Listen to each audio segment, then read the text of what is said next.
ऐसा फील होता है कि केजीएफ के रॉकी भाई कैरेक्टर को नहला धुलाकर यश ने अगर इतने टाइम बाद कोई स्क्रिप्ट चूज किया होगा तो स्क्रिप्ट में दम होगा। सिनेमैटोग्राफी मॉडर्न लगती है, अलग लगती है। This is yet another mass masala movie.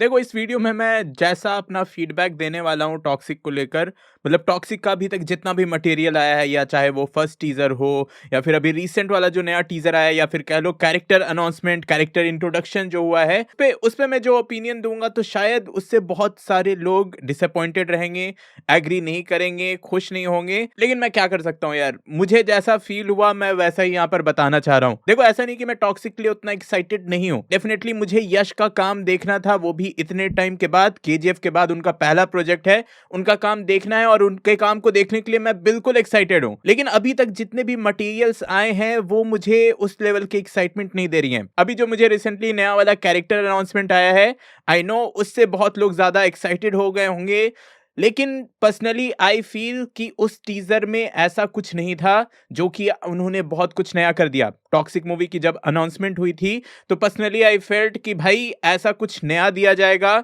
ऐसा कुछ ग्राउंडेड स्टोरीज रहेगी जो गैंगस्टर मूवीज में होती है, कि भाई एक रियलिस्टिक गैंगस्टर मूवी जहां प्रॉपर आपको एक grounded story, grounded action, grounded sequence देखने को मिले।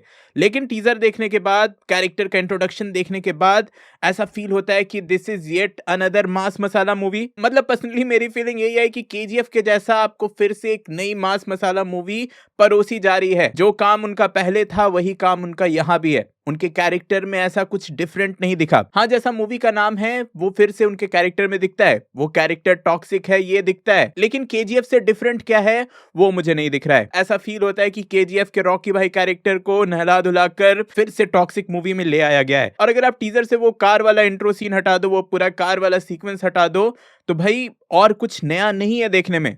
आपको वही मिल रहा है जो पहले 10 बार और मिल चुका है। 10 डिफरेंट मूवीज में आपने वो देखा है। आर रेटेड मूवीज हो रही है, उसमें कोई गलत बात नहीं हो रही है, लेकिन अगर आपके मूवी का प्रमोशन का सेंट्रल पॉइंट ही आर रेटिंग है तो मे बी शायद आप कुछ नया नहीं कर रहे हो। मुझे तो यही फील हो रहा है। मुझे ये नहीं पता कि आप क्या फील कर रहे हो, लेकिन ये टीजर देखकर मुझे लगा कि यार एक शॉक वाला ट्रीटमेंट देकर बज़ क्रिएट करने की कोशिश की गई है कि भाई एक ऐसा सीन डाल दो जिसको इंटरनेट पर लोग जाकर डिस्कस करें, डिबेट करें। लेकिन अपार्ट फ्रॉम दैट, क्या किसी ने एक्शन सीक्वेंस के बारे में डिस्कस किया? किसी ने नहीं किया। क्या किसी ने रॉकी भाई के नए लुक के बारे में डिस्कस किया? क्यों करेंगे, क्योंकि सेम वही लुक है। क्या किसी ने बहुत ही ज्यादा आउटस्टैंडिंग म्यूजिक की बात की? नहीं की, क्योंकि यहां पर वो नहीं दिया गया है। यहां पर जो सेलिंग पॉइंट था वो एक बस शॉकिंग मोमेंट था, वो क्रिएटिव वे में एक आर रेटेड सीन को दिखाना था। और आई नो इस मूवी को ऐसा प्रमोट किया जा रहा है कि भाई this is a fairy tale for grown ups, but मैं सही बोलूं तो सीन देखकर ऐसा लगता है कि ये टीनेजर्स की फेरी टेल है, एक अडल्ट की फेरी टेल नहीं है। मतलब जो यंग अडल्ट्स होते हैं अर्ली 20s में, टीनेजर्स में, वो इसको देखकर बहुत ज्यादा एक्साइटेड फील करेंगे। इसके बाद मैं अप्रिशिएट करना चाहूंगा कि सिनेमैटोग्राफी मॉडर्न लगती है, अलग लगती है, टेक्निकली वो बहुत ही ज्यादा वेल मेड लगती है। लेकिन ये अगेन जिस तरह की कलर ग्रेडिंग की गई है उससे सब कुछ ऐसा लगता है कि एक होता है ना कि नकली सी फीलिंग आती है। और ऐसे कलर ग्रेडिंग का यूज रिसेंटली कई मूवीज में बहुत बार किया गया है। हाँ, एक बार वो देखने पे अच्छा लगता है, मॉडर्न लगता है, आर्टिस्टिक लगता है, लेकिन जब हर अगले मूवी में आपको वैसे ही सीन्स देखने को मिले, वही सेम ब्लू और ऑरेंज स्टील वाली कलर ग्रेडिंग देखने को मिले, तो थोड़ा वो वाली फीलिंग आती है कि यार येट अनदर मास मसाला मूवी। पर देखो, ऐसा नहीं है कि बुरा तुम लोग मान लेना, ऐसा नहीं है कि मैं मूवी के लिए एक्साइटेड नहीं हूं। मुझे ये जरूर कॉन्फिडेंस है कि भाई यश ने अगर इतने टाइम बाद कोई स्क्रिप्ट चूज किया होगा तो स्क्रिप्ट में दम होगा, भले ही वो मास मसाला मूवी क्यों ना हो। और जो इनकी डायरेक्टर है उनकी मैंने फिल्मोग्राफी देखी है, मतलब फिल्म्स नहीं देखी है लेकिन उनके प्रीवियस वर्क का सिनॉप्सिस मैंने देखा है।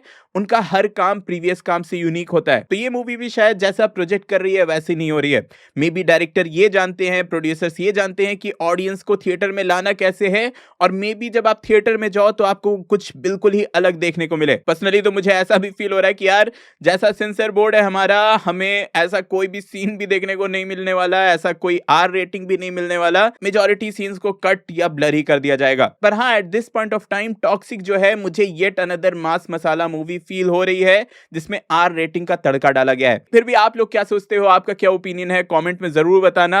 मुझे पता है कि मुझे ऐसा ओपिनियन पब्लिकली नहीं शेयर करना चाहिए था, बहुत ज्यादा ट्रोल होगा। किसी बड़े यूट्यूबर ने एक बार बोला भी था कि भाई जनरल ऑडियंस का पर्सपेक्टिव पहले देख लो, जो मेजॉरिटी बोले वही वीडियो में बोल दो, वीडियो वायरल जाएगी। लेकिन पर्सनली मुझे वैसा करने का फील हुआ नहीं। तो हाँ, फिर से मैं बोलूंगा, आप ऑनेस्टली दिल से क्या फील करते हो अपने अंदर के फैन के वो साइड में रखकर कमेंट में जरूर बताना। क्या आपको भी ये येट अनदर मास मसाला मूवी फील होती है जिसमें आर रेटिंग का तड़का डाला गया है, या फिर सच में आपको ऐसा फील हुआ कि यहां हमें कुछ बिल्कुल नया मिलने वाला है। मैं आपको मिलता हूं फिर से किसी और वीडियो के साथ। टिल देन बी देसी बी नर्ड।